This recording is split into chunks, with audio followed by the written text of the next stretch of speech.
amajoro nibutse imisozi n'ibibaya nanyuzemo Uwiteka umva gushima kwanjye tuzamuye amashimwe tuyagaruye n'amishimwa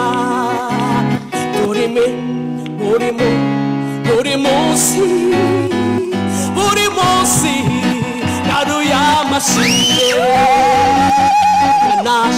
yegana mana yanjye tugaruye amashimwe tugaruye amashimwe Uwiteka akira ishimwe ryanjye aha nituyirangije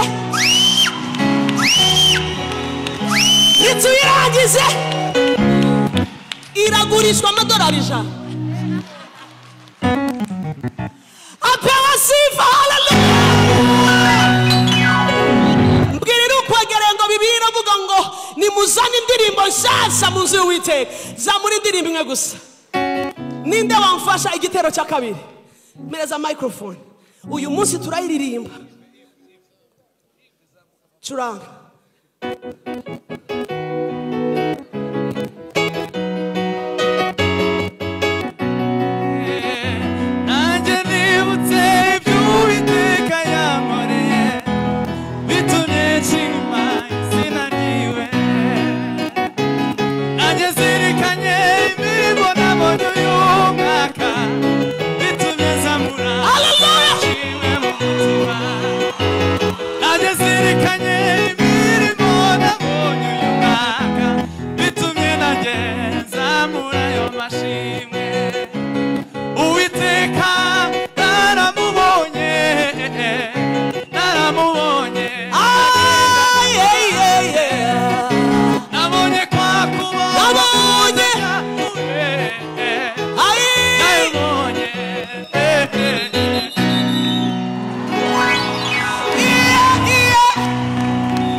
giterane turimo si byo aposo twagaruye amashimwe ariko wazamuye ukavuga ngo haleluya wazamuye ukavuga ngo haleluya haleluya haju reka mbareke mwebwe kuya kakako ngwino nakwiboneye waransuye na aposo uraririmba iwacu ngwino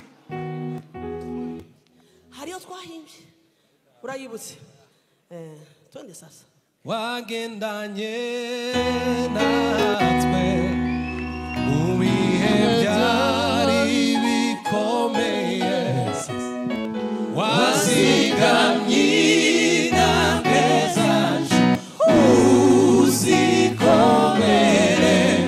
zakurutare kabitambo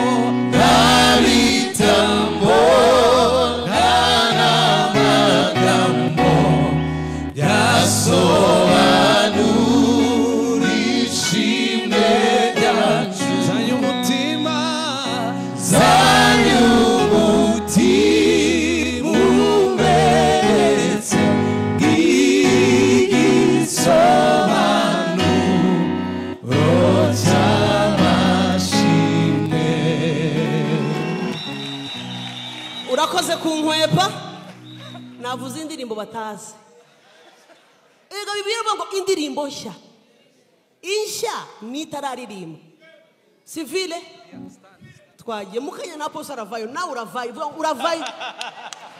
mwamenyereye kubwirizwa gusa ubu turayazana amashimwe yitwa garukana amashimwe urayagarukana ntuyagarukana bwira ukwegere ngo burarepeta pastaraje uyu mugoroba turayazana nitumara kuririmba murazana kashi dushimisha Imana indirimbo tukazishimisha ibyo yaduhaye ona sasa ona nyamanza konte zanyu ndazizi turasenga mu kwizera ravaho ugize ubwo aha indirimbo nshasha kagango nshasha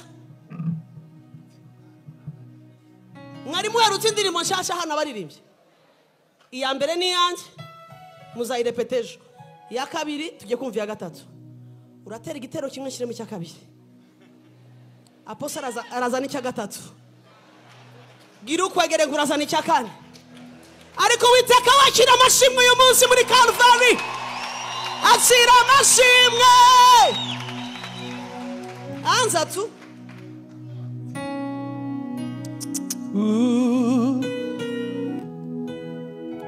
Muze kumva ko atari nshashya sibyo? Warakoze, warakoze, warakoze, mwami, warakoze,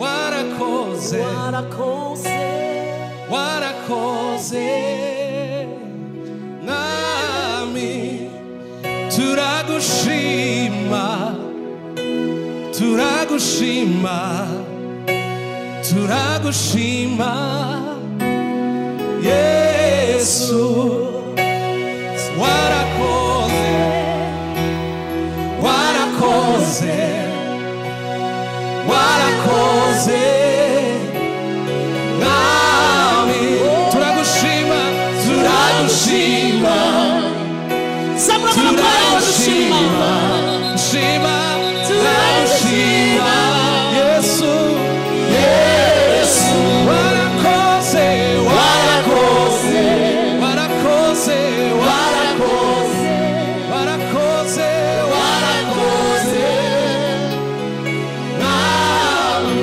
turagushima, turagushima, turagushima, turagushima, turagushima, turagushima, Yesu, Yesu.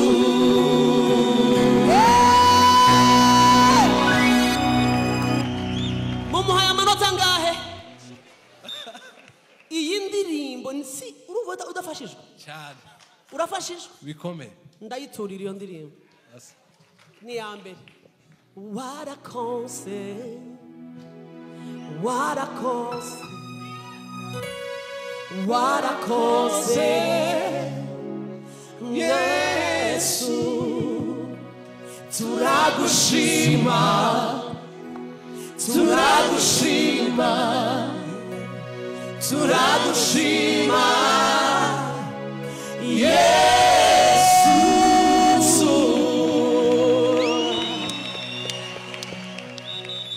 Umwe gusa hanyuma nkomeze. Imuti simbarekura. Ive. Aposo, amashimwe turayagarukanye uyu munsi. Mureke gambanze mpengame bukeya. Mureke mbanze mpengame.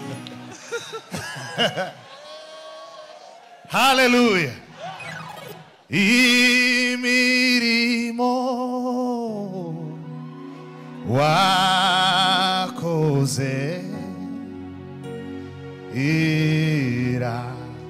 irahebuje ngaruka yoyo mashimwe.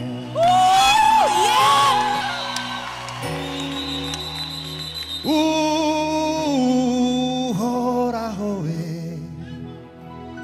ibyo nkorera birihariye,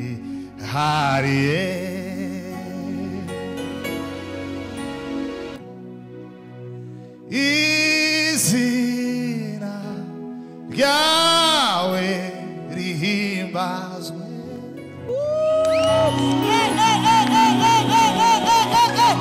Ariko mwakomeye Uwiteka amashyi menshi. Hallelujah, hallelujah, hallelujah, hallelujah, hallelujah. Haguruka gatoya, haguruka. Mwami twazanye amashimwe uyu munsi muri Calvary. Ibyo wakoze umwaka wose turabihuje tuguha icyubahiro. Amaboko yawe ari hejuru y'Imana icyubahiro. Hallelujah. Ndebera abantu batatu niyo mpamvu nguhagurukije ubabwire ngo twagarukanye amashimwe, twagarukanye amashimwe, twagarukanye amashimwe. Mubwire ngo shima, shima, shima aho igejeje ikora. shima shima shima. Hari Noel imwe nagiye gusura abarwayi muri CHK hashize igihe. Ndavuga ngo reka ngende nsangire nabo Noel. Siga famille yanjye hano bari ndagenda.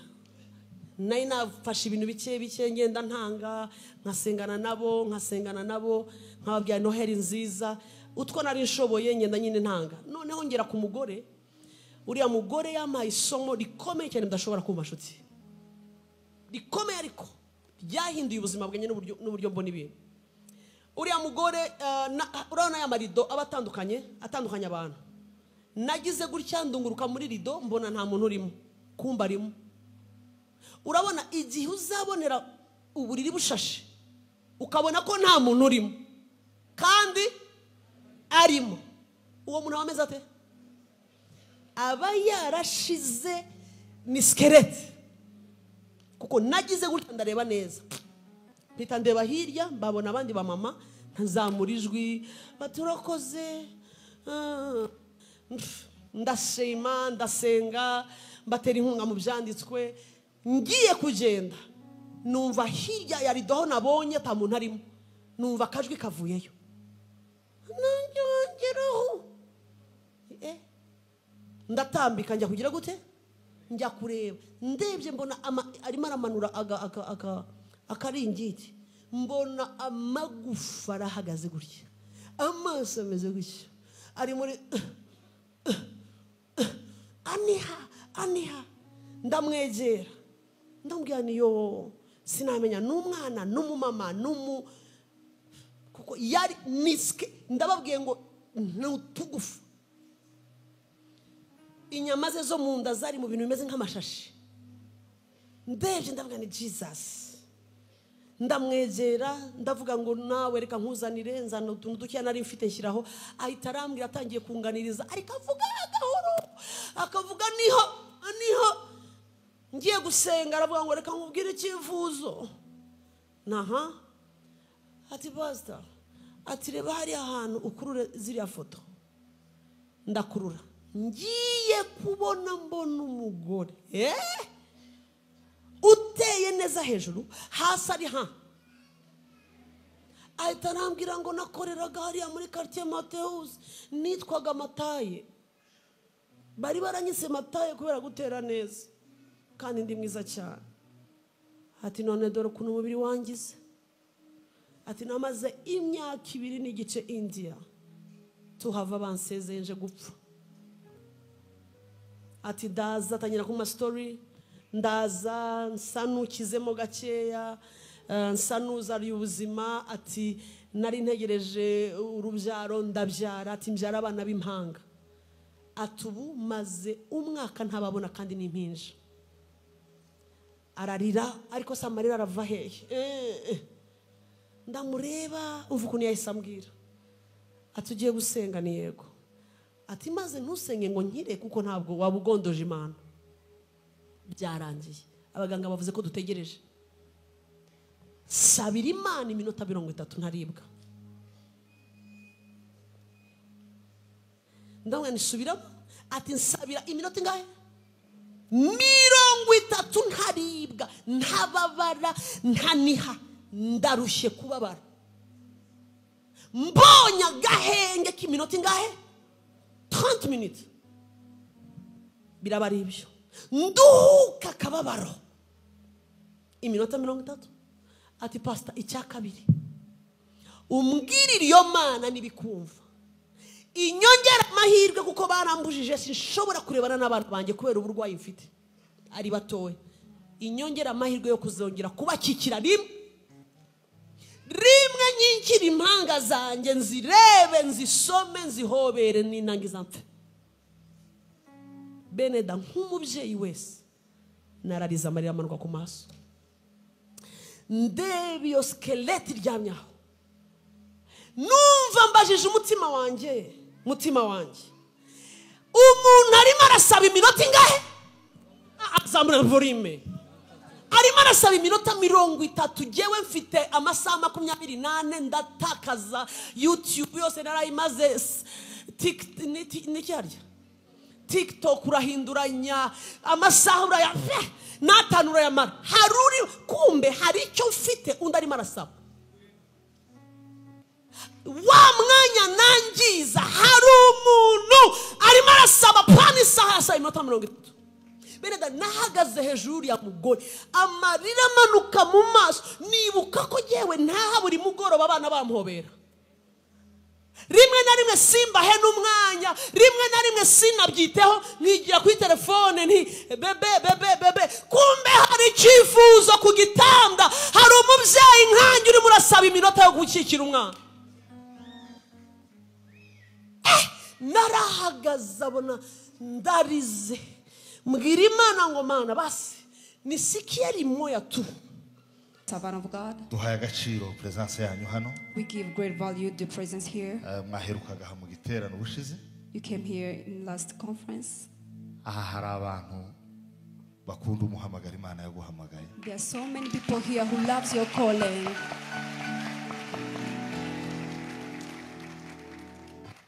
Kandi nyashima Imana ko twavukanye utarakomera kuko iyo tuvukanaga warakomeye navyo nta kibazo kirimo ariko gari gihunda azayizirika kuwundi kuko hayabona yabaye nani akazayira ngo nawe agume none rero Imana ishimwe yabazamuye ibakomeze haya Amen. More anointing, go on higher realms and dimensions. Hamwe n'aba Grace Room n'abandi bose nzi badukurikiye online bakunda Grace Room n'umukozi w'Imana tuguhaye ikaze kandi Imana iguhumuje. With all the Grace Room members and all the people who loves Grace Room who are following us online, we give you a warm welcome and may God bless you so much. So Allow me to thank the N'abakozi Father of this b'Imana. house.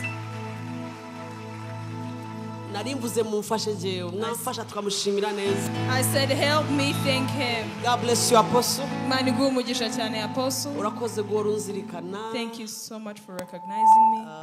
Ni inshuti yanjye. He is my friend. Buriya ntabwo abantu bose tuyo tuvuga ngo ni inshuti ariko nyavuga ngo ni inshuti yanjye. It's not everyone I say they are my friends, but he's my friend. Kandi nkunda umutima we afite umutima munini afite umutima mugari afite sinzi ukuntu ashyiramo abantu bose kandi mujya mubibona namwe ashyiramo abantu bose akunda abantu bose nta shitani ntumwumva na shitani ntumwumva na matiku ntumwumva na wapi avuga Yesu agashyira hejuru Imana akikundira abantu akababarira vuba banange.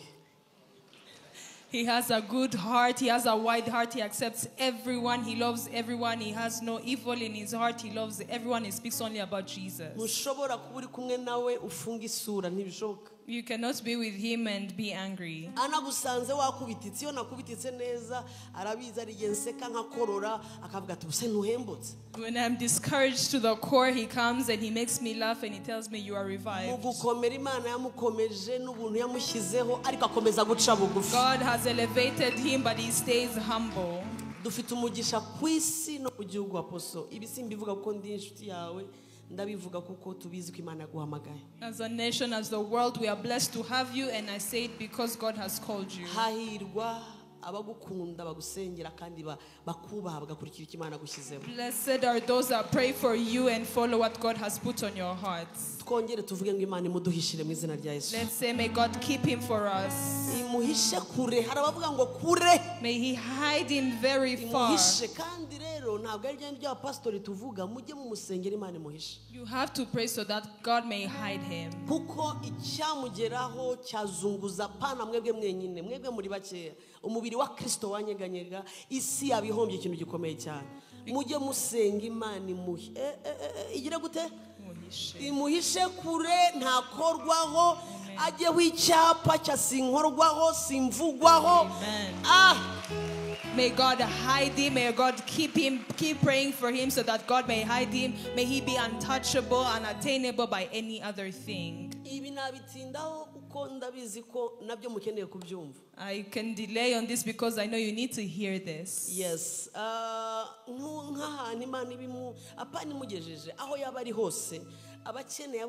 Personal intercessors. Abinginzi bihariye b'umwihariko batabanza gufata amahanga bagafata Gabon mu byumweru bitanu bakabona kwibuka boss mu byo ushaka kuvuga yes niba ugira uwo muhamagaro ntabwo namubaje ntabwo mbizi ko abafite ariko nubwo atagushyiramo wowe wishyiremo akeneye personal intercessors abantu bamwingingira mu gitondo basimburana paka nimugoroba kuko uyu mwaka utaha tugomba kumubona mu bindi birere mu izina rya Yesu. Whichever level he's on, he needs personal intercessors that are not only going to pray for nations, but are going to pray for him day and night, because the Lord is going to elevate him on different levels and dimensions in the next year. Imana ikomeze kuturindira poso. May God keep protecting you for us. N'abagukunda bose n'umuryango wawe n'abakozi b'Imana ikomeze irinde uyu murimo nta shitani mu izina rya Yesu. Komezi urinde kuko murahezagira ubuzima bwacu murahezagira isi kandi shima Imana rero ko nshobojwe kuba nahagera nagarutse nanjye gutanga amashimwe. I am coming back with thanksgiving. I thank God that he has allowed me to be here. Yes, nitwa Julienne nkuko yababwiye. Her name is Julienne, as she had said. Ntabwo ndi umushyitsi hano Ndumusangwa Ndumukarvari ukorera muri Grace Room. She's a member of this church. She's a Calvary member that serves in Grace Room. Yes, ndashimira Imana bikomeye cyane ko nanga ko yampamagara nkabura. Mba numva nabishaka kandi nibizabeho. I like that I would love for him whenever he calls me to be here. Let it not be that I'm unavailable. Yes, nishuti yanjye Pastor Sarah Imana igumugisha mwinshi. Our friend. Wakoze kuza muri iki giterane. Thank you for coming, Pastor Sarah, my friend. Mufashe tubumbura ijambo ry'Imana. Let's read in the Word of God. Nagarutse nanjye gutanga amashimwe y'umwami. I have returned with thanksgiving. Imana nshyize ijambo ku mutima maze iminsi nkingahe natwe tuvuye mu giterane muri church muri Jubilee twarimo turavuga ku mashimwe y'Imana byamaye gufata ibihe ncukumbura mu ijambo ry'Imana ariko cyane njya kure imuhengeri mu kuzana amashimwe mu gushimira Imana ariko umutima wanjye wamurikiwe n'umucyo nawe ugiye gufashwa uyu mugoroba mu izina rya Yesu. We were also in a crusade in Jubilee where we were talking about Thanksgiving, and I took time to think deeply about what it means to thank God, to come back with Thanksgiving, and I know that tonight you're also going to be blessed. Mufasha dusome mu gitabo cy'umugabo witwa Yobu. Let's read in the book of Job. Yobu igice ni cyambere. Hallelujah. Job chapter 1. Igice ni cyambere. Reka dusome igitabo cyawe igice cyambere reka duhere ku murongo reka mere ku murongo wa mbere kugira ngo bidufashe kuza kumva inkuru. Umurongo wa mbere avuga ngo mu gihugu cya Usi hari umuntu witwaga Yobu kandi uwo muntu yari umukiranutsi ugize gute utunganye wubahaga Imana akirinda ibibi nuko abyara abahungu 7 n'abakobwa 3 kandi yaratunze intama 7,000 n'ingamiya 3,000 amapfizi 1,000 yo guhinga n'indogobe z'ingore 500 n'abagaragu benshi cyane nawe urabyumva. Uwo muntu yarakomeye yaragize gute yarakomeye ntabwo ari rubanda rugufi yarakomeye kuruta abantu bose b'iburasirazuba. Umurongo wa kangahe kandi abahungu be biremeraga ibirori mu mazu yabo umwe mu munsi yitoranyirije. Umva abana b'abakire wameshiba kabisa baremaga ibirori tu nta anniversaire yabaye mu gihe bamwe bategereza anniversaire nabwo akaba ari fanta 2 na keke y'igice ariko abana bayo bwaracyaga bakumva basha kurema ibirori just bagatumira abantu. Grand frère akavuga ati dufite ibirori akabwira inshuti zagashyira kuri WhatsApp ibirori muzaze murye tunywe muzaze mwambaye dress code n'umutuku n'ubururu agace kose kakaza kambaye umutuku n'iki n'ubururu bakamubaza tuje mu kirori cy'iki ni kirori tu akini franga amafaranga ari yabari ni kirori tu nashaka kureba ikirori cyakubise bagakubita umuziki bakabyina bagakora ikirori tu nyuma y'icyumweru umwana wa kabiri agakora ikirori tu nyuma y'iminsi ine uwa gatatu agakora ikirori tu barizo kwegere ngo heruka ikirori ryari. When was the last time you went to a party? Erega biraryoje ariko uzikirori tu inkoko zikapfira none se aya matungo yose yari kuzagabanuka ryari ubwo babaga sibyo ariko semura.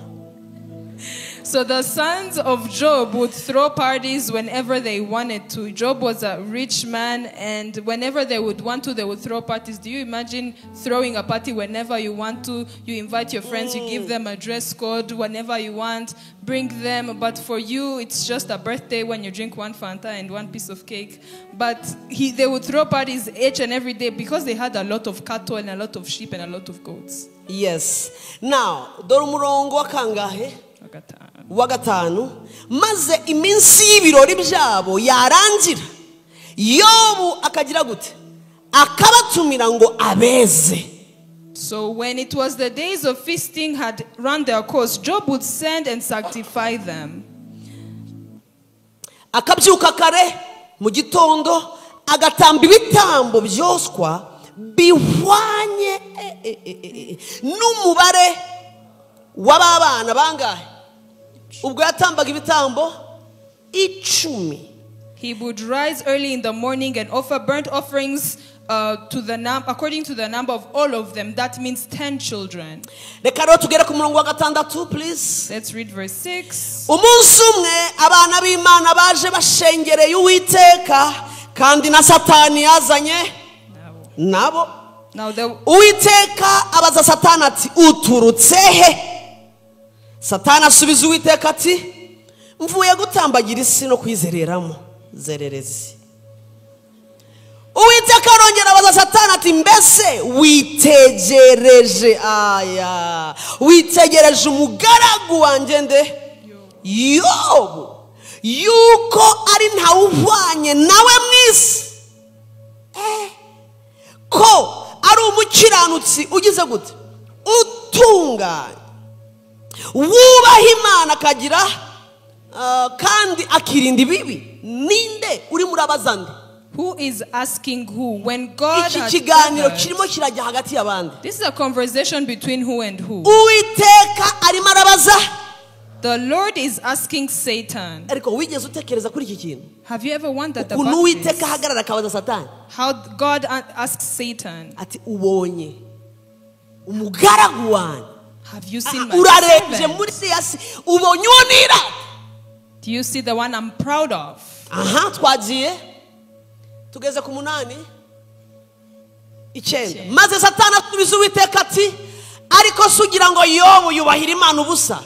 Aha ntiwagiye umurinda we n'inzu ye n'ibyo atunze byose wahiriye umurimo w'amaboko ye n'amatungo ye agwiriye mu gihugu. Aha 11.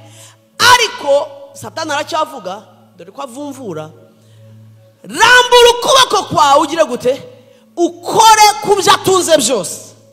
Umva ukuntu aba yibwira azi ngo iyo hagize ikigukoraho birahinduka hagati yawe n'Imana.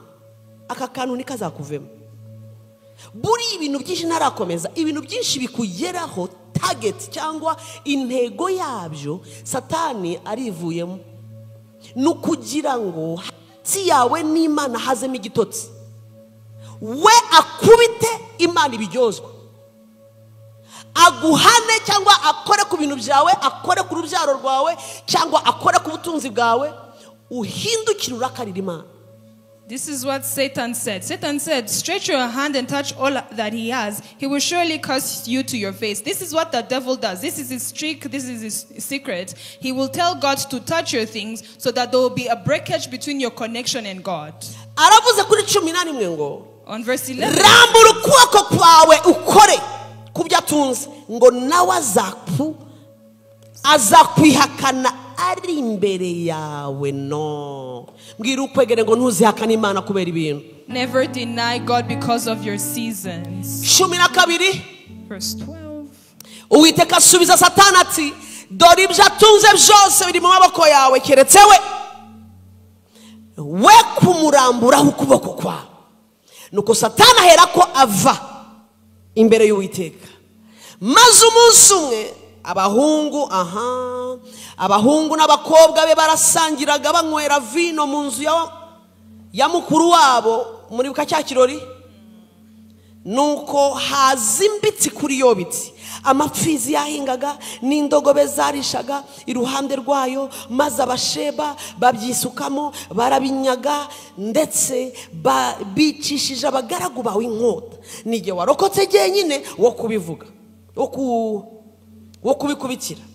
Akimara kubika ibyo haza undi umuriro w'Imana wavuye mu ijuru utwika intama n'abagaragu barakongoka.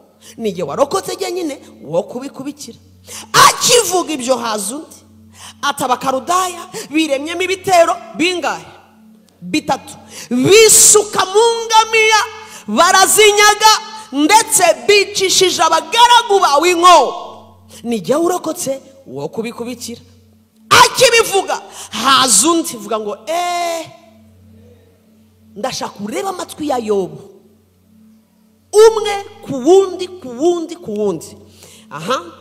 Akibivuga haza undi 18 abahungu bawe n'abakobwa bawe basangiraga banywera vino mu nzu ya mukuru wawe.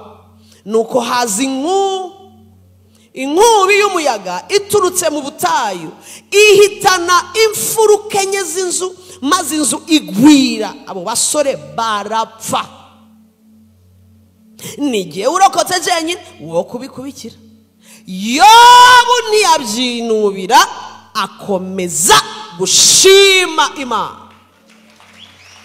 20 maze Yobu aherako arahaguruka ashishimura. Bakivuga abana be 10 ko barangiye ashishimura iki?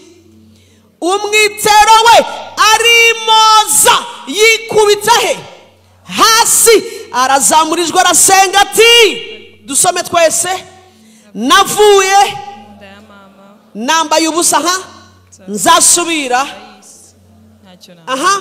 Uwiteka niwe wabimpaye. Soma cyane ako kanyuma kandi Uwiteka niwe ubintwaye. Soma cyane ako izina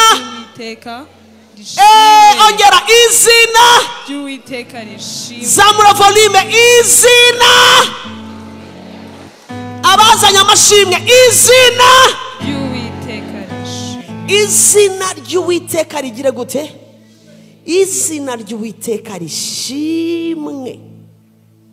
Muri ibyo byose ntiyakoze icyaha haba no kubiherereza ku Mana.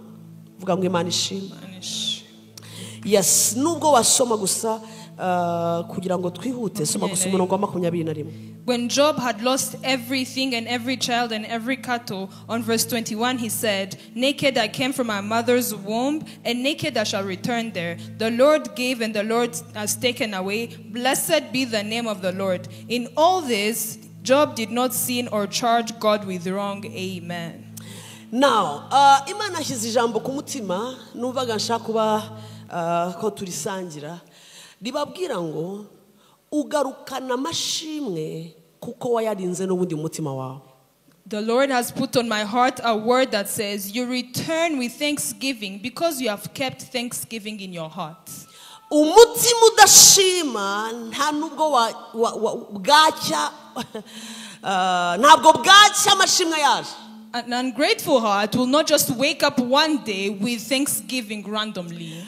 nari nzi ngo gushima ni ikintu cyoroheje cyangwa gisanzwe, ni ikintu merci ubyuka ukavuga, ariko gushima ni condition umutima uba umazemo igihe, kuko ni igikorwa cy'umutima akanwa kakabisohora. I used to think that thanksgiving is an easy act, but it is a position, a stature of the heart. It comes out of your heart, but it has to have been there in your heart. Iyo bitarimo ntabwo birimo. Umva, nkuko mubona abantu bakora exercice, bano bantu baterura Ibyuma. baterura ibyuma, bano bantu baterura ibyuma, iyo muhuye ugasanga agatuza arakareze, wese yambaye agapira wagira ngo ni sutiye y'umugore, uzarebe ntabwo bisaba ko kubwira ngo yateruye iki ibyuma.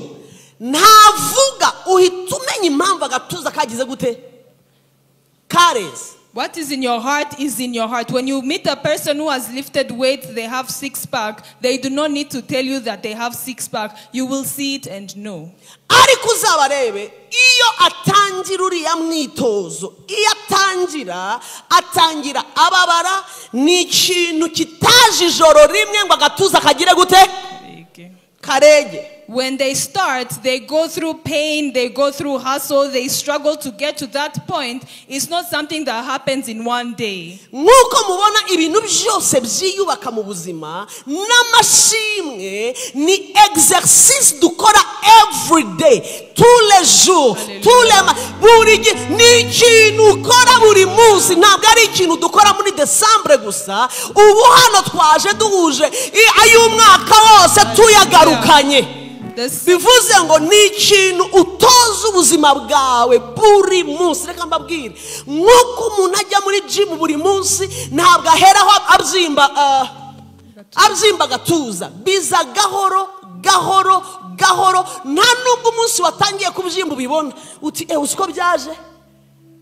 Ni ibintu byikorera ahantu muri wowe iriya muscles muscles zigatangira kugira gute kubyimba, kwidevelopa, umuntu agakomeza ejo yaca mu muhanda bati wow. The same way you train yourself physically to get to a point where people will see six-packs is the same way you will not come only in December to give thanks to God. It's an exercise that you have to start with in January, and it will have to show in December because it's an exercise. Reka mabwiza ukuri nshuti z'Imana, iyo bitaba igikorwa Yobu akora buri munsi, nta kuntu wambwira ngo imirambo 10, abana bangahe 10, abahungu 7, abakobwa 3, urimo urabarebesha amaso kini wazazi, muvugisha ukuri. Umwana aragusaza ugata imyenda, umwana n'umwana reka uwo ari we wese. Yobu nuko dusoma ukagira ngo ni filime yabayeho y'Igitanzania basemuye. Ibi ni ibintu byabaye, baraje baramubwira ngo abana bose bagize gute barapfuye. Arabyibonera, ndashaka urebe inzu yabaguyeho, tujyane inzu yabaguyeho. See, the house had fallen on all amatafari of bari them. ku mutwe, The bricks were on their heads. barimo barakurura uw'imfura, They were pulling the abandi bodies. barimo barakura amatafari ku mukobwa wa They were gatatu. pulling the third daughter. Ndashaka urebe nk'umupapa ahagaze I want you to areba imagine iryo that. shano. Look at that horror. Kandi wibuke ko ibiganiro byabereye mu gikari ntabwo abizi. And he doesn't know what happened in the background. Na nubwo azi ko ni ikiganiro cyabanjwe kuvugwaho Uwiteka na Satani, Imana iri mwirata, Satani nawe azi ngo agiye kumwihakana. Ntabyazi, bivuze ngo Imana yirase ntabwo ari uwo mugoroba, yirase ubuzima yubatse, arabwubaka nibwo buzima yabwiraga Satani. He didn't know that God had boasted about him to Satan. He didn't know that God was proud of his lifestyle. Not just one day of Thanksgiving, but his lifestyle that was always praising God. Ubuzima yubatse nibwo Imana yarebye iravuga ngo ye Satani urebye umugaragu wanjye.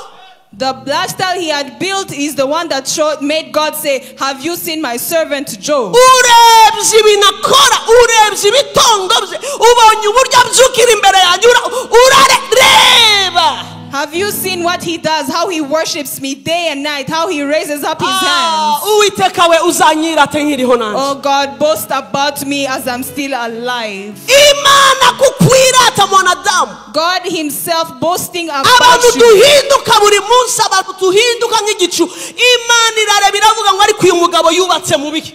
Niki cyatumye Imana yirata uyu mugabo? What made God boast about Job? A man who is like us, everyone, every human Mugabo being. witwa Yakobo yanditse ikintu gikomeye.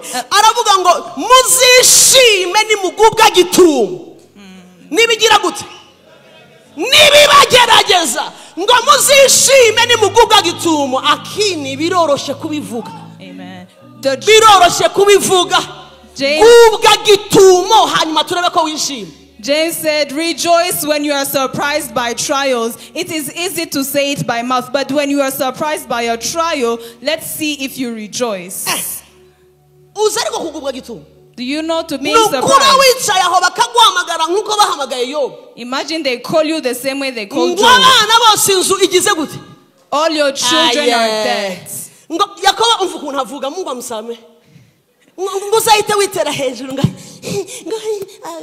Start rejoicing when calamity comes upon you.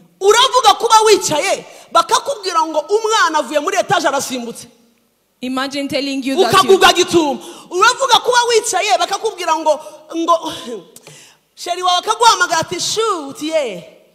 ya mafaranga twasevinze imyaka yose dushaka kugura ikibanza za miliyoni zazimaze kuba 42 zose bazimyanzuye. Imagine zose zagiye. They call you with sanze ibihumbi 3,500 by'amanyarwanda. Wicaya ngaho mumbwira uwo mugabo bavuga ngo oh 42 bazitwaye. Ayiwe mumbwirira apostle amikro himbaza Imana. They tell you they have stolen all your money. Sorry. Baretse gato manze numve. Nakubwira ngo 42 wasevinze kuvutangira gukora muri banki. Ngo zigize gute?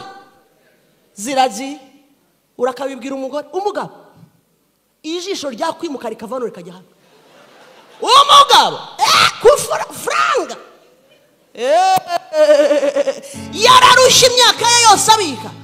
Jewe nzi umugabo, okay, ntabwo ari inshuti yanjye ariko mushikiwe. No. Kuzine we ni inshuti yanjye. Bagize gutya na kubijya muri detail udufaranga miliyoni 180. Yaragejeje kuri konte yaratututse. Ndashaka wumve naho. Yara savinze abara 100 millions, 150, 180. Hari kosa ryahabaye vraiment tararara kumbe bamutrikinze bayakuraho yose. Yasanzeho ibihumbi 5 by'amanyarwanda. Amafaranga yaravuyeho. Yamaze iminsi 3 aryamye bahungiza.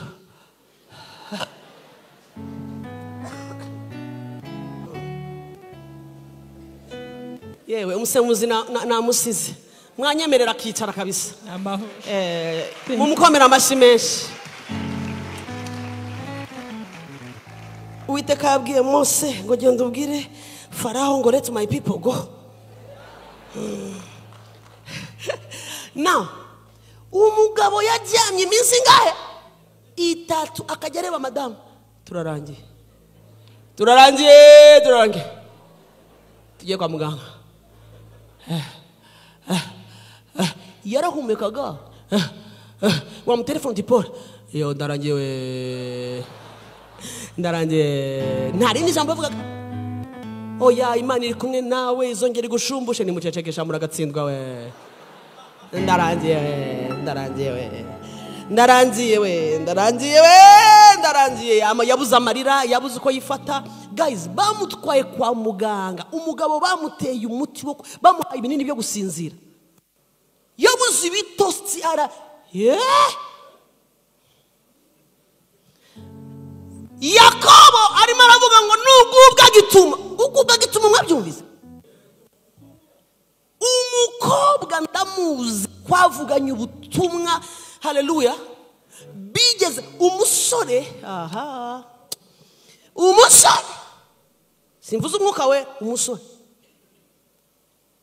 bari bamaranye imyaka 2 hageze kwa kiramiye impeta arangije baramubwira ngo turamubonye. Tugize gute?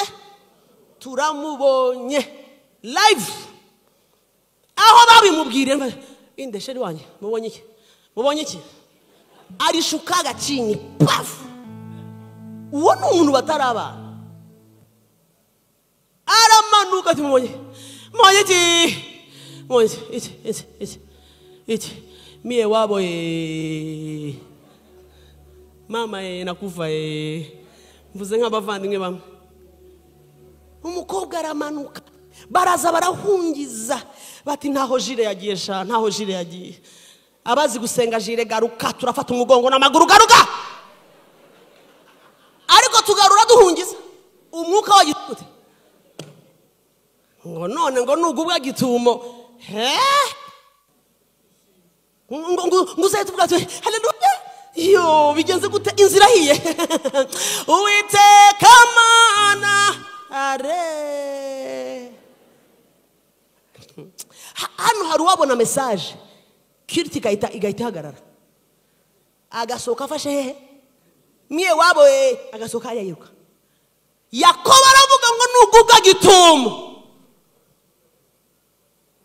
Message kinzira ngo po inzu bigenze gute? Po ibintu wubatse nguzahite ugira gute? Witera hejuru nguzishime ngo hare banaye.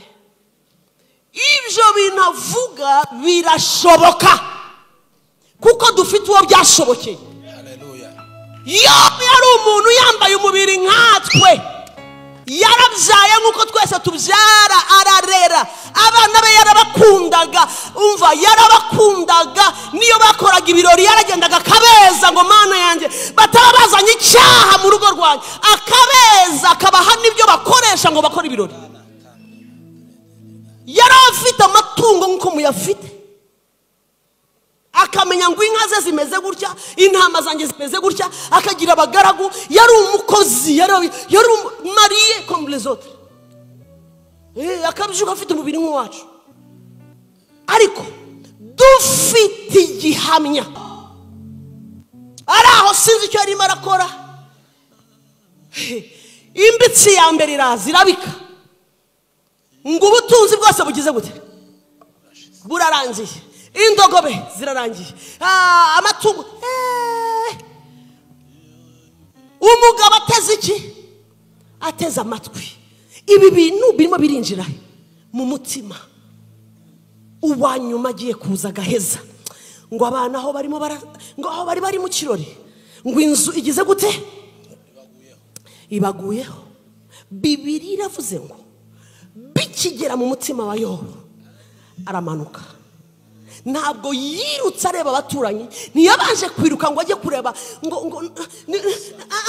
yirutse imbere ya Mana yabyukiraga imbere buri munsi. Hantu uva aho wamenyereje umutima niho uzabanza. Haleluya. Aho wamenyereje umutima kujya mu bikomeye, aho wamenyereje umutima, icyo wamenyereje umutima wawe gukora, buriya nicyo kigaruka iyo ugeze mu bikomeye. Nibyo. Gushima ntabwo ari ibintu bigutungura. Niyo mpamvu ubona hari abantu ugirira neza akakureba nk'ureba poto. Erega tuyibonera mu tuntu dutoya. Mu muhanda uba utwaye imodoka, umuntu akagusaba inzira ukayimuha, hagati akureba ngo erega akantu gato karabikwereka. Ubundi wakamuhaye inzira akagira gute? Ugashima. Suko numbyanga nguha inzira nushima mu muhanda, numva nahita nyisubiza inyuma nkakuzibira. Ariko bikwereka ko umuntu utuntu duto nitwo tugomba kwitoza buri munsi. Uzi ko hari abantu mwitoje, erega iby'Imana byubakika binahereye mu buzima busanzwe. Hari umugore wabaza mbwira umunsi sheri uheruka gutegura ibiryo ameza akakubwira ngo urakoze sweetie, urakoze sheri wanjye, urakoze mugore mwiza, urakoze mubyeyi.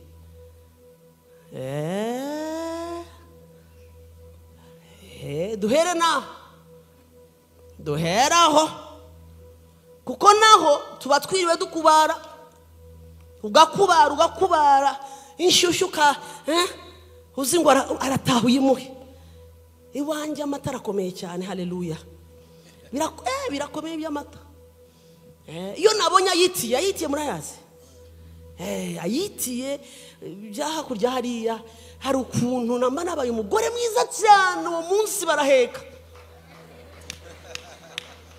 iyo nkumbuye guheka bagashyiraho umwenda njya gushaka amata meza atari yayandi ntavuze utaza kuvuga ibyo ntavuze ukayaterekaho ukayakorera neza ukavuga ati uyu munsi ndaza gusaba inoti barazimpa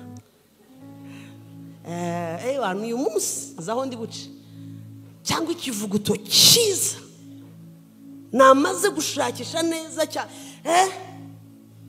nkagitereka aho ngaho barakinywa najya kumva nkumva baravuga joro nibutse imisozi n'ibibaya nanyuzemo uwiteka umva gushima kwanjye tuzamuye amashimwe tuyagaruye nk'amishimwa buri munsi garuye amashimwe egana mana yanjye tugaruye amashimwe amashimwe uwiteka akira ishimwe ryanjye nituyirangije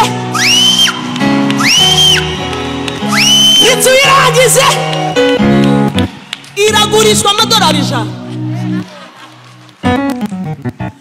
apewa sifa haleluya mbwirira ukwegere ngo bibiri avuga ngo nimuzane indirimbo nshyashya mu nzu y'Uwiteka zamura indirimbo imwe gusa ninde wamfasha igitero cya kabiri mereza microphone uyu munsi turayiririmba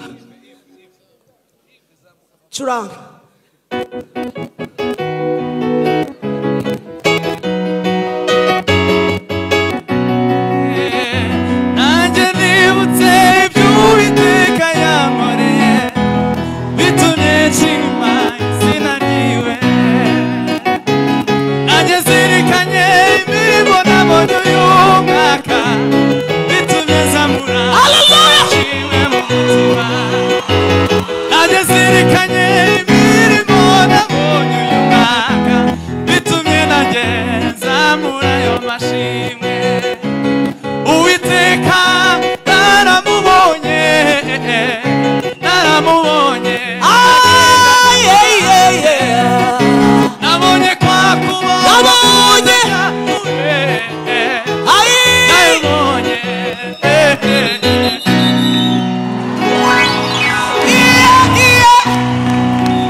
giterane turimo si byo aposo twagaruye amashimwe ariko wazamuye ukavuga ngo haleluya wazamuye ukavuga ngo haleluya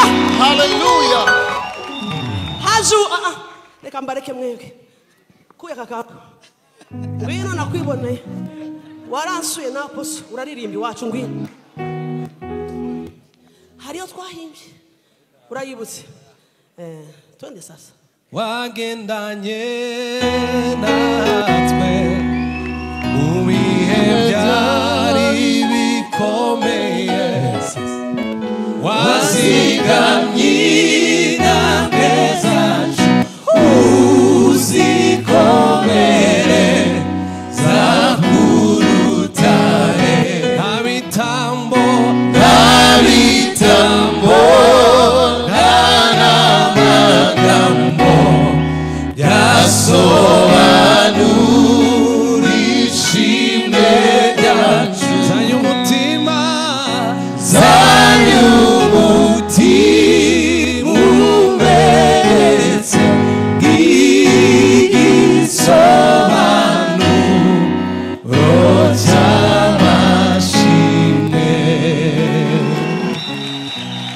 urakoze kunkwepa navuze indirimbo batazi ega bibwira ngo indirimbo nshya insha nitararirimba civile twagiye mukanya na Apostle aravayo nawe uravayo mwamenyereye kubwirizwa gusa ubu turayazana amashi yitwa garukana amashimwe urayagarukana ntuyagarukana bwira ukwegere ngo burarepeta pastor aje uyu mugoroba turayazana nitumara kuririmba murazana kashi dushimisha Imana indirimbo tukazishimisha ibyo yaduhaye ona sasa wana nyamanza konte zanyu ndazizi turasenga mu kwizera aravaho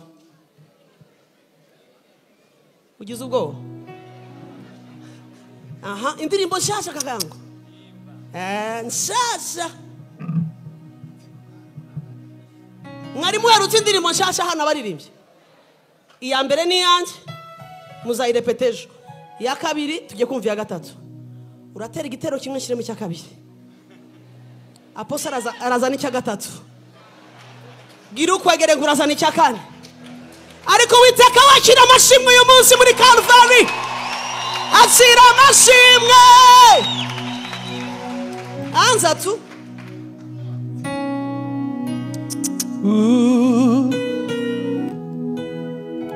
muze kumva ko atari nshasha sibyo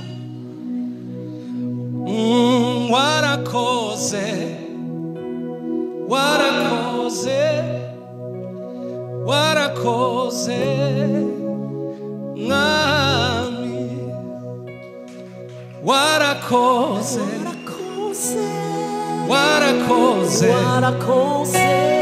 warakoze mwami turagushima turagushima turagushima Yesu warakoze warakoze warakoze mwami turagushima turagushima turagushima shima turagushima Yesu Yesu warakoze warakoze warakoze warakoze warakoze warakoze nami turagushima turagushima turagushima turagushima turagushima turagushima Yesu Yesu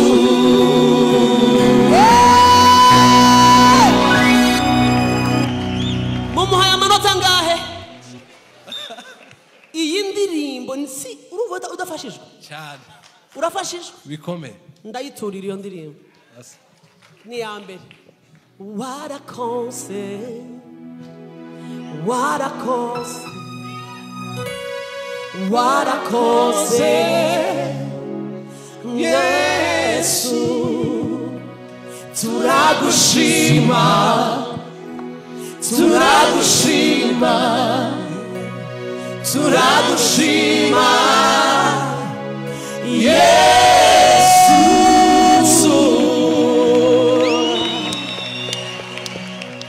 umwe gusa hanyuma nkomeze imuti simbarekura Ive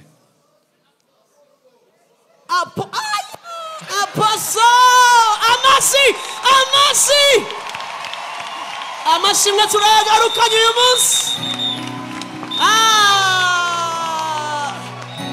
mureke gambanze mpengame bukeye mureke mbanze mpengame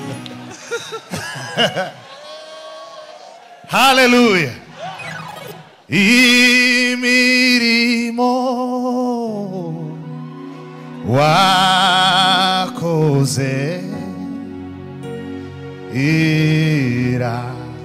irahebuje garuka yoyo mashimwe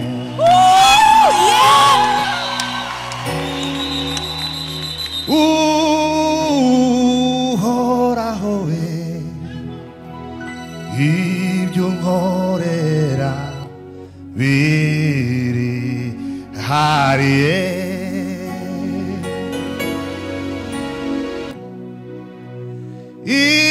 izina ryawe rihimbazwe.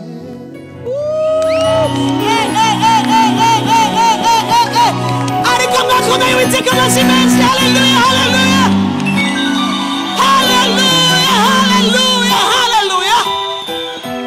hagurukaho gatoya, haguruka mwami, twazanye amashimwe uyu munsi muri Calvary. ibyo wakoze umwaka wose turabihuje, tuguha icyubahiro. amaboko yawe ari hejuru h'Imana icyubahiro. haleluya. ndebera abantu batatu, niyo mpamvu ngo uhagurukije ubabwire ngo twagarukanye amashimwe, twagarukanye amashimwe, twagarukanye amashimwe. mubwire ngo shima shima shima aho igejeje ikora. shima shima shima Calvary. haleluya. tuguha icyubahiro. ariko hakomeye witeka kanuru uti haleluya. telebia tole osalaya na bosa. nitarira Imana ibaho umugisha. twazanye amashimwe mwami. amaguru ni mazima, imigongo ni mizima, ntabwo turi mu byuma, ntiturimo turahumeka oxygene. twaguze, amaboko ararambuka bigakunda mwami, imitwe turayihina bigakunda. tugukuriye ubwatsi y'umugoroba muri uru rusengero, turavuze ngo uhabwe icyubahiro mu izina rya Yesu. iri joro uraruririmba. Paul yandikiye abefeso arababwira ngo iyo muteranye mukora iki? mujye mubwirana zaburi n'ibihimbano by'iyi. amen. ibihimbano by'umwuka. muri iyi minsi Imana yashyize ku mutima w'umugaragu wayo kugarukana amashimwe. nimutahe muzane indirimbo nshyashya, muzane ibihimbano by'umwuka, habeho guhimba. niduhura hano imigoroba, imigoroba yo guhuza indirimbo zaraye ziririmbwa, amashimwe yaraye tukayagarukana, ariko twaraye mu mashimwe hirya. gushima maze iminsi mvuga ngo ni code cyangwa ni password ikingura ubwami bw'Imana. ni password ikomeye. ndashaka kuvuga ibintu bibiri gusa cyangwa bitatu, hanyuma mbone gusoza, ariko umutima wanjye urishimye. Yesu mu bintu byamutangaje tubona muri Bibiliya, yatangajwe n'indashima.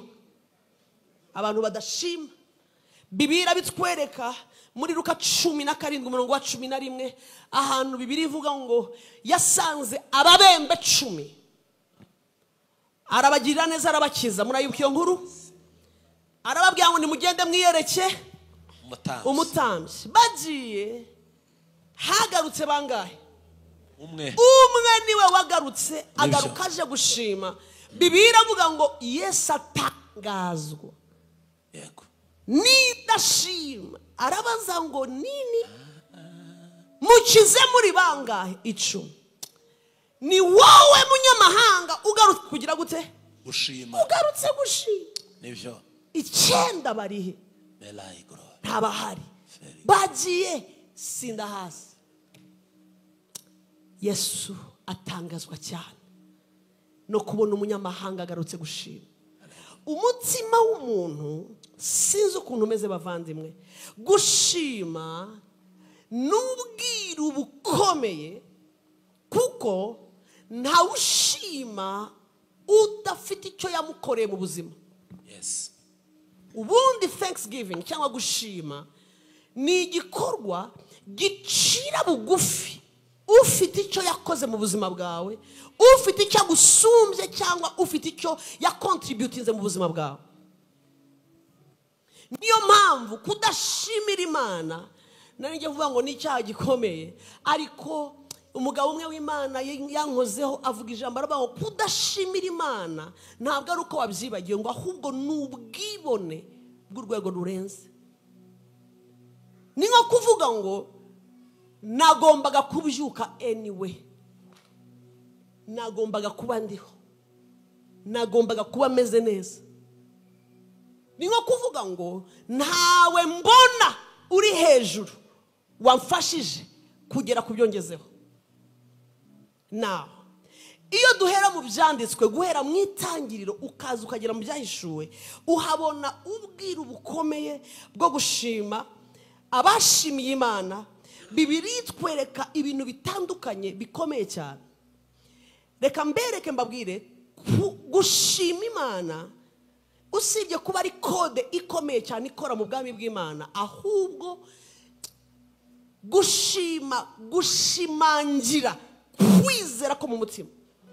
Oh semeni haleluya. Atukuze milele. Imana Bibiri itwereka umugabo witwa Abrahamu. Abrahamu Bibiri yavuga mu Baroma 4 uhere ku murongo wa 20. Imana yamukubise amasezerano, imuha amasezerano atandukanye, ikamubwira ngo reba hejuru abana bawe bazangana n'iki? Inyenyeri. Na ziriya nyenyeri. Iti reba hasi abana bawe bazangana n'uriya musenyi. Yataha agiye kureba madamu, uzi kuba wumvise ijwi ry'Imana hari igihe ugira ngo birahita biba mu gitondo. Nibyo. Uzi ko Imana iguha isezerano ukagira ngo rirara rigize gute? Rirara risohoye. Mu bintu umubwira bwantangaje ku Mana ni ukuvugana nawe ugasohoka mu cyumba cy'amasengesho ugira ngo isi n'ijuru byose wabibonye. Uzi Imana iguha isezerano ugenda ukandagira wumva ubutaka bugize gute? Bubyumva ko wasubijwe, warangiza ugategereza. Ikubwira ibyo igiye gukora. Ariko umugabo arataha yareba Sara mu maso arebe ko hazi ibiheri mu maso byase by'abagore batwite, akabona umubiri wateye ipasi, agategereza ko Sara ari bugira gute, ari bufata agacupa gaciramo, wapi akabona byukiye kuri kawunga. Agategereza basi umukecuru ko ari mubwira ngo ndababara mu mugongo, reka da. Yakongera gusohoka akumva Imana iramubwiye ngo Abraham abana bawe bazangana, atari ko saho wabivugiye. Umambabwire hagati y'isezerano no gusohora kwayo urindwa n'amashimwe. Amen. Iyo traje, iyo distance iri hagati yo kwakira isezerano no gusohora kwayo, ahantu hagati iyi traje, uru rugendo, iyo tuzuye gushimira Imana hagati utegereje gusohora kwayo, guhumura amaso y'umwuka ugahita ubona ibyo Imana yavuze nkaho ari bihari. Bible iravuga ngo yizeye Imana ntiyadandabirana. Azira kutizera arayizera. Ngo iyo Mana izura abapfuye ikita ibitariho nkaho biriho. Ubu nubwira uvuga ngo bukomeye. Umugabo iyo usoma ibyanditswe Abaroma baravuga ngo umugabo yabayeho Abraham ashimira Imana, yizera ahagaze ko yasezeranyije izasohoza ibyo yavuze. Mu gihe ategereje ko yasezeranyije izasohoza, Bibiri itwereka Abraham ari umugabo washimaga Imana.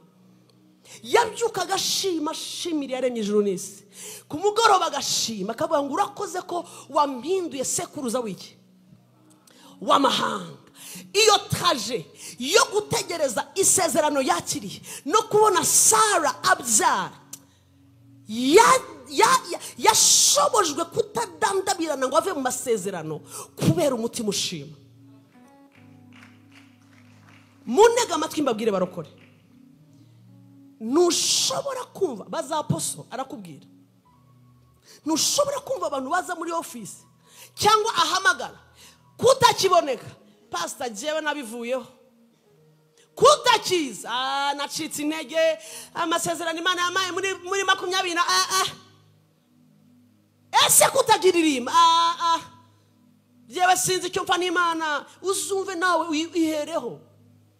Iyo hari ikintu cyakubayeho ukabarana kimwe kirava mu nzira, uzi ko umuntu atangira kubaza Imana, Mana nahereye muri Sunday school ndirimba nimekutumikia kamungu, umuntu agatoteza Imana wagira ngo hagati utegereje utegereje gusohora kw'amasezerano cyangwa utegereje Imana gukora, reka nkubwire nguhe iturufu, reka nguhe ikarita uzakina ikagutsindira ibitego ugiri muri iyi si. N'ubwiru bwitwa gushimira Imana. Igihe cyose utegereje Imana, uri ku musozi w'ibigeragezo, uri ku musozi wo kumva Imana ivuga ngo turi kumwe, ariko ukabona bitinze gusohora, Mana ko wabwiye umugaragu wawe ngo ngiriye gutya ko bitaraza, uzirinde kuganya, uzirinde umutima wawe kwiruka ngo Imana biratinze. Igihe cyose umutima ukwirukankanye ukujyana kure, ukagukuramo gushima, aho niho utangira kwirwanirira, aho niho hazira gutangira kwirwanirira.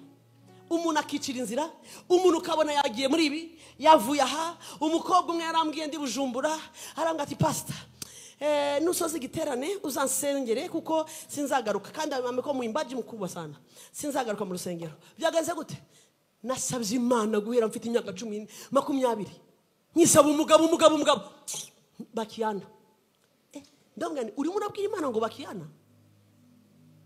Ngo pastor, nakoreye Imana, narizewe, nta numba zizina, abambaza bose n'abapagani bateye pasi, badandabirana basinze bagize gute.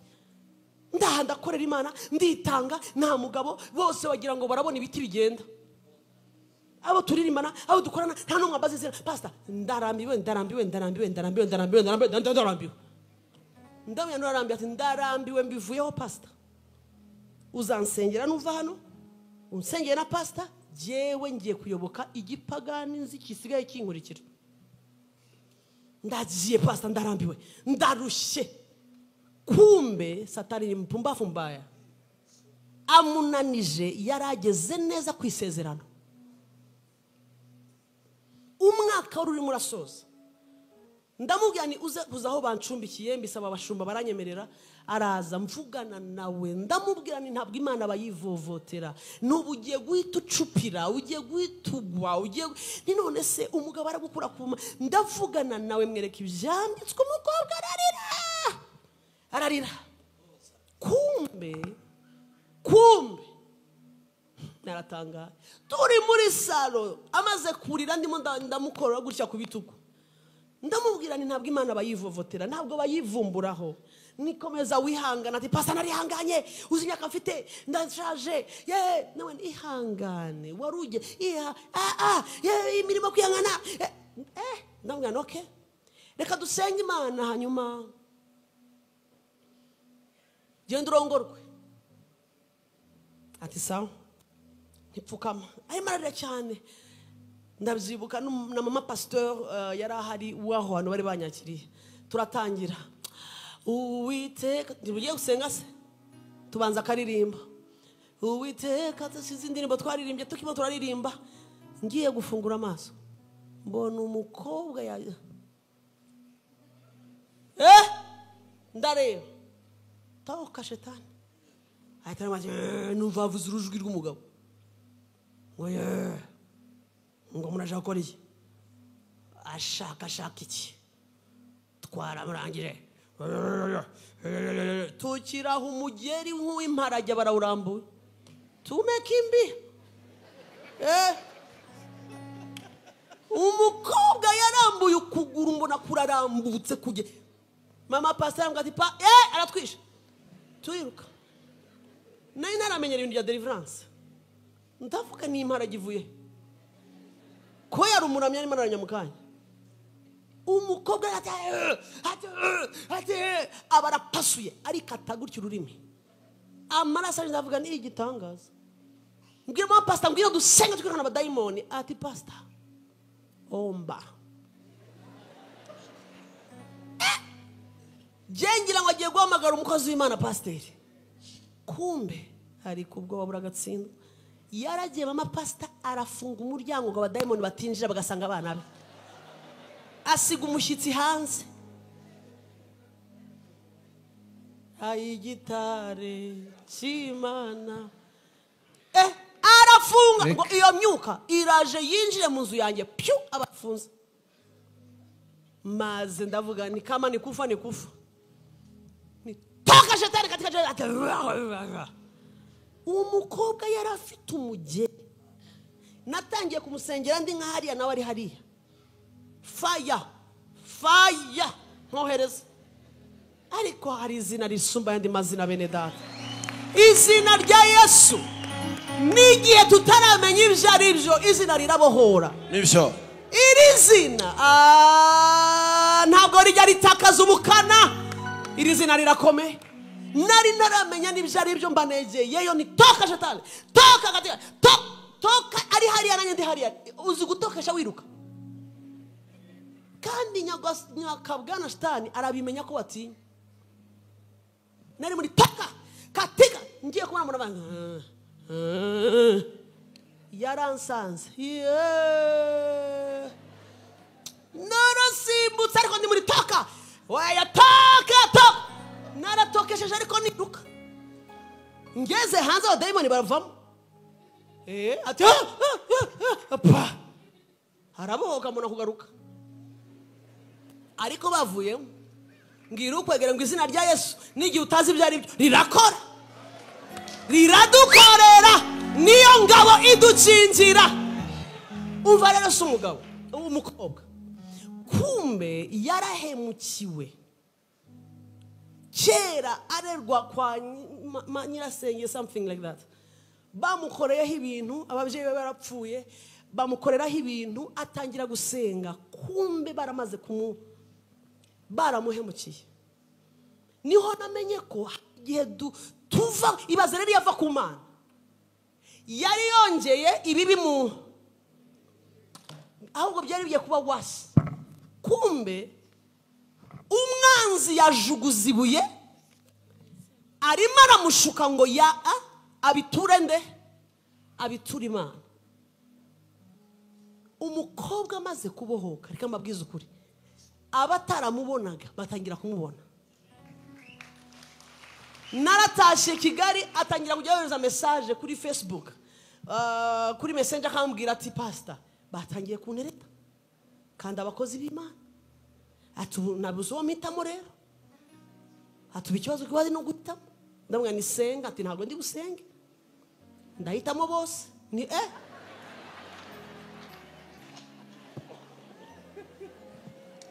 ni none se uratwara bose yari afite ifemba ati ndahitamo ndeba ufite gahunda vuba we icyo yashakaga ni iki ni ubukwe ariko niba hari umugore urimo urakorera Imana bikomeye nuriye yavuye mu mukozi w'Imana ukomeye cyane yarambwiye ati pastor nizi somo rikomeye atubu ndeba gutya ndimo ndakorera Imana ariko ntabwo nshobora kwemera kwivovota ati nta kintu na kimwe cyatuma nongera guhangana Imana kuko ntabwo nashatse Imana menye ko atari Imana yanteje ibyo nari mfite ati Imana itangirira ubuntu mba narayivuyeho mba narayivuze nabi mba narayivovoteye atariko yarantabaye yo kabyara Uwiteka gutabare mu izina rya Yesu agukorere icyo udashoboye akwereke mu maso he now nari bavuga ngo reka mvuge ibintu bibiri kwizera cyambe nayivuze ngo gukomeza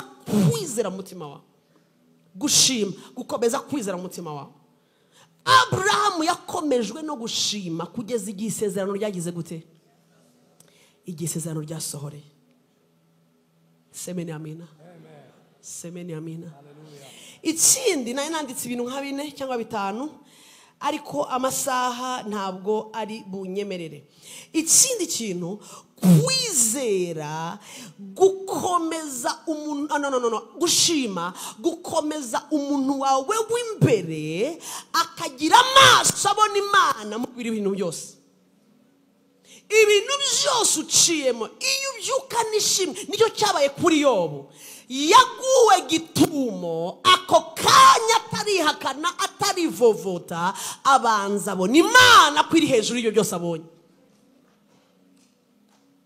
iyo watoje umutima wawe buri gitondo uti mwami ndaramutse amahoro buri joro Mana ndagushimiye umutima wanjye wuzuye ishimwe aho ugejeje ukora ntarivovotera ibitarakoreka wabanje kumpa ibyangombwa iyo ushima ibibaye byose mu buzima ntabwo bigushyira hasi, ahubwo ubona gukomera kw'Imana muri ibyo bibazo.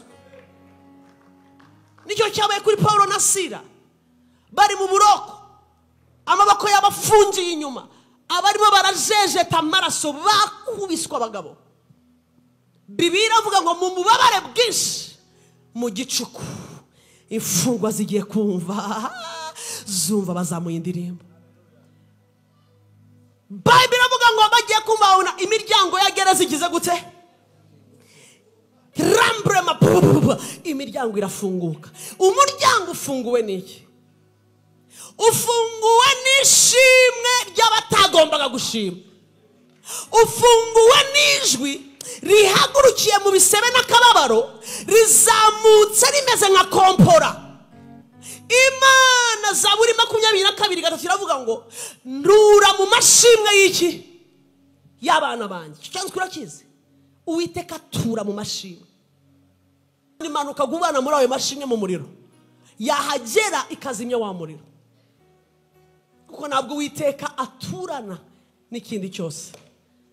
Ahageze ibindi birimuka, iyo adahari ibindi bifata intebe. Ikindi kintu gikomeye nabonye mu buzima noneho bwanjye, tureke kuvuga ibyo muri Bibiliya, gushimira Imana kumultiplier cyangwa kugira gute, gukuba, kongera, navuga gute, imbaraga z'Imana mu buzima bwawe.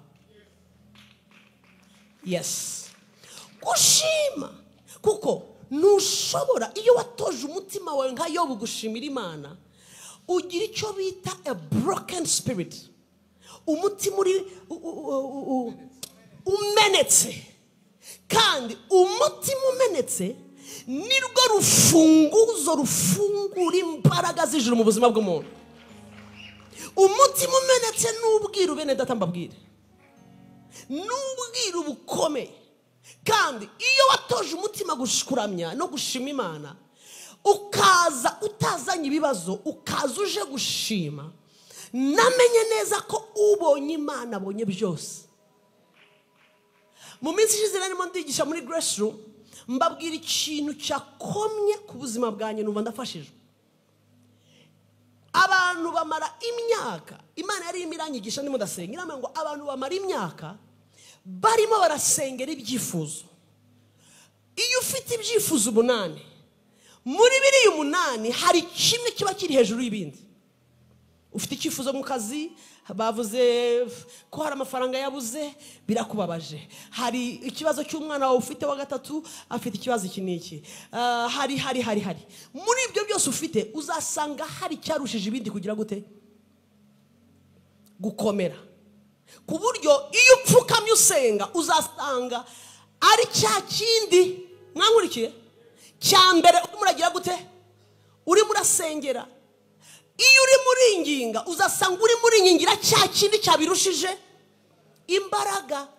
Ariko se bivuze ko bya bindi byose byagiye? Biba bigihari.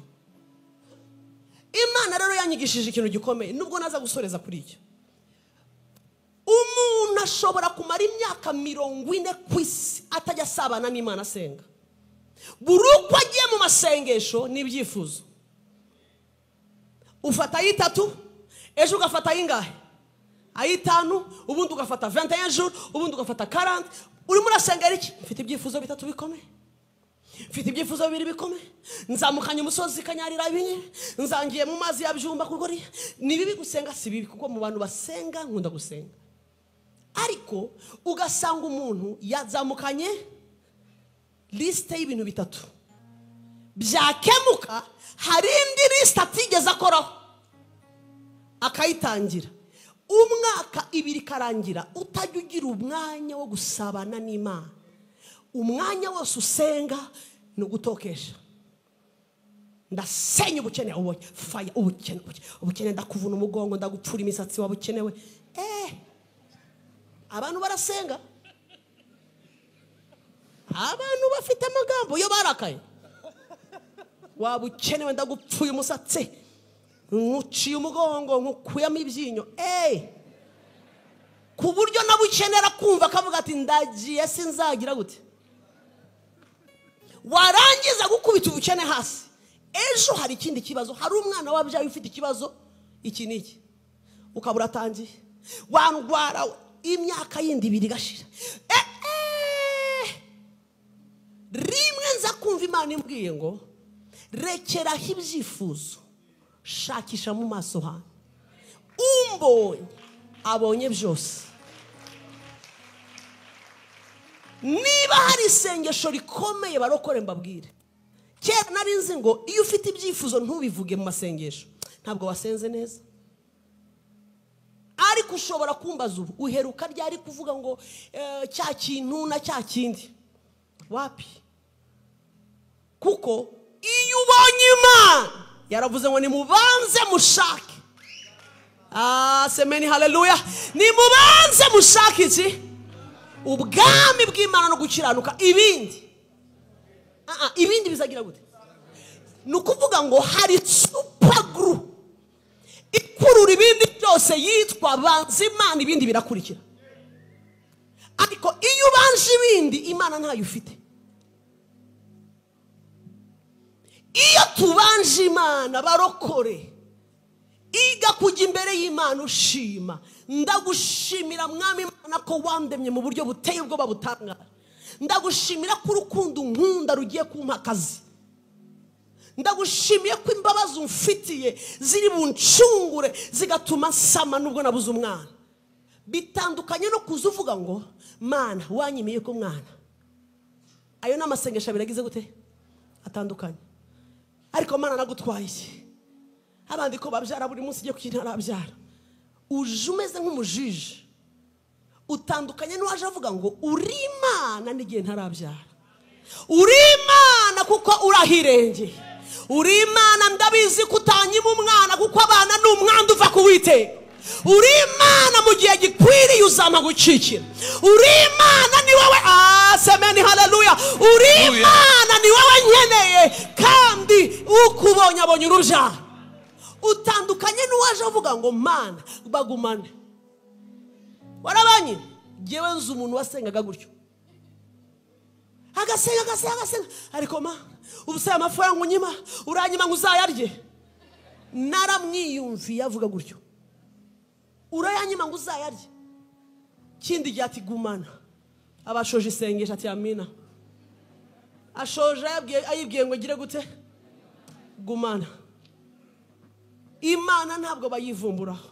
Imana tuyishima twariye, tuyishima dushonje, tuyishima byakunze, tuyishima byanze, tuyishima tubona inzira, tuyishima nta nzira tubona, tuyishima badukunze cyangwa batwara, tuyishima dufite amafaranga cyangwa dukenye, tuyishima mu bibazo no mu bigeragezo. Imana ishimwa ibihe bingahe? Ibihe byose. Nsomera icyanditswe. My God, icyanditswe kiri hehe? Ndakibona. Kiri hehe? Ndakibona. Kiravuga ngo mubibaho byose. Mubibaho bingahe? Ngiki Abakorinto ba 2:14. Mwadufasha vuba vuba mu banga bw'ibyo. Haravuga ngo rejoice always, pray without ceasing, in everything give thanks, for this is the will of God in Christ Jesus for you. Wakibonye cyo cyanditswe kiravuga mu Kinyarwanda ngo ni 2:14. Ndimo ndasoma mu Cyongereza, sinzi ko mu Kinyarwanda ari ku murongo wa 14 cyangwa 15. Mwakibonye? Haravuga ngo rejoice always, ni mwishime iteka, musenga ubudasiba, kandi in everything muri byose give thanks, mushimire Imana, for this for this is the will of God in Christ. Kuko aribwo bushake bw'Imana muri Kristo Yesu. Gushimira Imana muri byose nibwo bushake bw'Imana muri Kristo Yesu. Ariko wavuze ngo haleluya. Dushimira Imana warongowe cyangwa utararongorwa dushimira Imana vuga ngo muri byose Imana ntabwo ishimwa kuri condition Imana ishimwa kubera ko ari Imana nta condition n'imwe igomba kujya mu gushimira Imana uziko igihe cyageze mbivuga buri gihe amashimwe asa naho acitse mu nzu y'Imana wavuga ku cyumweru ngo ninde ufite ishimwe akabura sinzi ko mubizi namwe akabura cyane umuntu naboneke hakaboneka uwari yakoze ubukwe aje gushima ko yakoze mariage cyangwa hakaboneka hakaza uwagize gute wabyaye cyangwa uwujuje inzu watashye inzu nta yandi mashimwe ariko bakavuze gushima tukabyigana twakaje mu materaniro twataka hariya twandika mfite ishimwe n'umuryango wanjye hari ubuhamya natanze nubwo nasorezaho hari Noel imwe nagiye gusura abarwayi muri CHK hashize igihe ndavuga ngo reka ngende nsangire nabo Noel siga famille yanjye hano bari ndagenda nayi nafashe ibintu bike ngenda ntanga nkasengana nabo nkababwira Noheli nziza utwo nari nshoboye ngenda nyine ntanga noneho ngera ku mugore uriya mugore yamaye isomo rikomeye cyane ndashobora kumva nshuti rikomeye ariko byahinduye ubuzima bwanjye n'uburyo mbona ibintu uriya mugore urabona ya marido abatandukanye abantu nagize gutya ndunguruka muri rido mbona nta muntu urimo kumba arimo urabona igihe uzabonera uburiri bushashe ukabona ko nta muntu urimo kandi arimo uwo muntu ameze ate aba yarashize ni skeleti kuko nagize gutya ndareba neza mpita ndeba hirya mbabona abandi ba mama ntazamura ijwi baturakoze ndashima ndasenga mbatera inkunga mu byanditswe ngiye kugenda numva hirya ya rido aho nabonye ata muntu arimo numva akajwi kavuyeyo nongeraho ndatambika njya kugira gute njya kureba ndebye mbona arimo aramanura akaringiti mbona amagufa arahagaze gutya amaso ameze gutya ari muri aniha ndamwegera ndambwira niyo sinamenya n'umwana n'umumama kuko yari niske ndababwiye ngo ntutugufa inyama ze zo mu nda zari mu bintu bimeze nk'amashashi ndebye ndavuga ni Jesus ndamwegera ndavuga ngo nawe reka nkuzanire nzana utuntu duke nari mfite nshyiraho ahita arambwira atangiye kunganiriza ariko avuga gahoro akavuga niho ngiye gusenga aravuga ngo reka nkubwire icyifuzo naha ati pastor ati reba hari ahantu ukurure ziriya foto ndakurura ngiye kubona mbona umugore uteye neza hejuru hasi ari ahita arambwira ngo nakoreraga hariya muri quartier Mateus nitwaga Mataye bari baranyise Mataye kubera gutera neza kandi ndi mwiza cyane ati none dore ukuntu umubiri wangize ati namaze imyaka 2 n'igice India tuhava bansezeye nje gupfa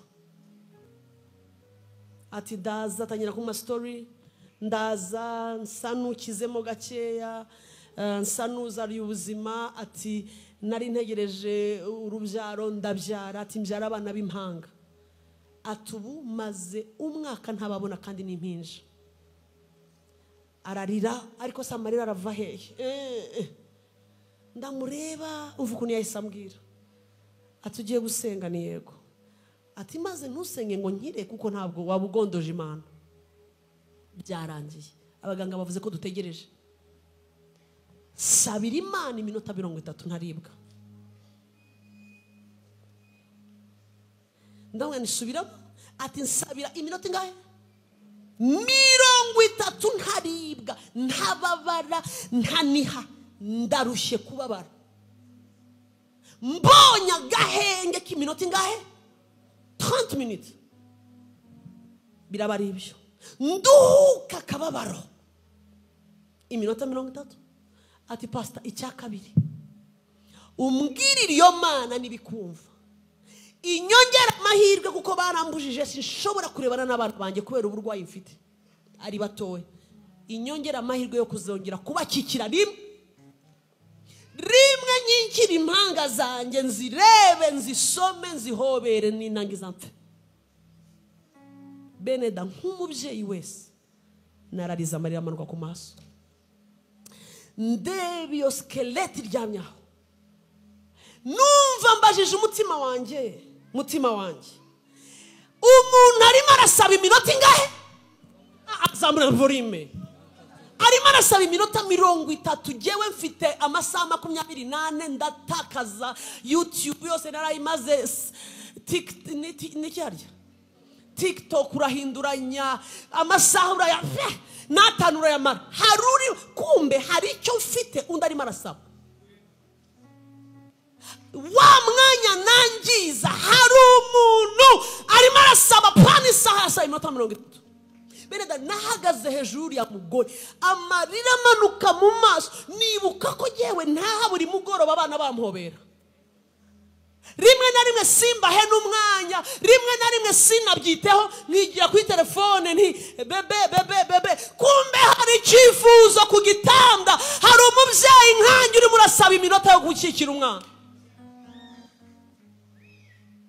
narahagaze abona ndarize mbwira Imana ngo Mana basi nisikia limoya tu basi Mana nzabona uyu mugore akiye bari abana mitambona umugabo warinjiye arambwira ngo Imana igumugisha mwinshi pastor ati reka kumwegera cyane ntago byemewe umva arafite uburwayi bu ariko numva mu mutima biranze ndaboroga mbwira Imana ngo ntabwo ndi buve hano ntiwampamagaye simva iyi minota 30 ndayishaka nanjye mpahagaze arekera ukubabara ndaboroga Mana ubu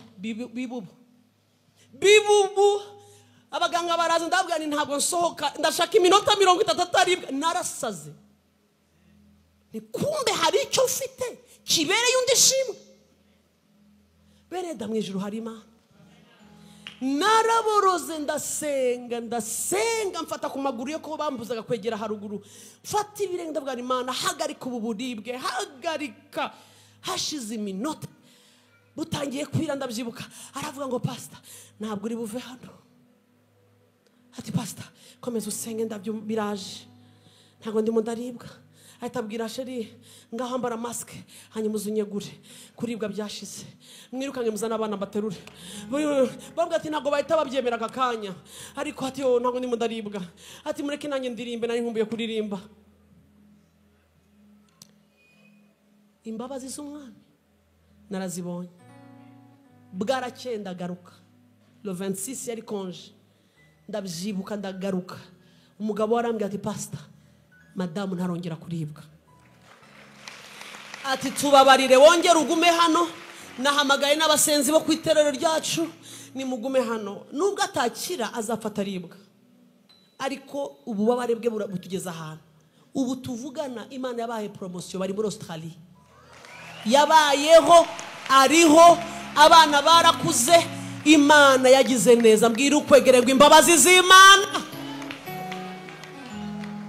bereda navuye aho ubwibone nabuzinze neza mbushyira munsi y'igitanda niboneye umuntu asaba iminota 30 nibuka ko jewe hari defo nari mfite sinzi ko mwebwe mwayikize aka kantu keza gutya kari karantwaye ku buryo nikiamuka asubuhi tu cyo gufungura amaso niko kambere ngira gute mbanza gukurura ndangije nuva ndabyihanye ndavuga ni gute ijoro ryose hari abaraye bapfara imitima ihagarara nabyuka simbanze kuvuga ngo Uwiteka Mana ishobora byose ndagushimiye narangije nkakurura nkabanza kuvugana na Jean-Luc na Liliane shaka ndakabwira ni buretse gato kuva uwo mugore yanyigishije isomo. Iyo mbyutse mu gitondo nkabona birakunze, nkabona izo sirigize gutya, ntaravugisha umuntu n'umwe, nzamura amaboko nkabwira Imana ngo dore runyongeye undi munsi. Kuva icyo gihe umunsi wose mwita umunsi w'igitangaza. Iminota mbonye uhumeka nyita iminota y'igitanga, kuko nabonye abantu basaba iminota apana isaha. Mbwira ukwegere ngo ufite impamvu zo gushima. Hari icyo ufite uyu munsi kibereye abandi amashimwe, ufite impamvu ibihumbi zishima Imana. Mugarukana amashimwe mu izina rya Yesu. Narivuze ngo nitugarukana amashimwe mu izina rya Yesu. Narivuze ngo tugarukana amashimwe y'umwami aduhaye gusoza umwaka, yaraturinze. Zamura ibiganza uvuge ngo urakoze Yesu. Ani bawo umugisha mwinshi. Barikiwa sana.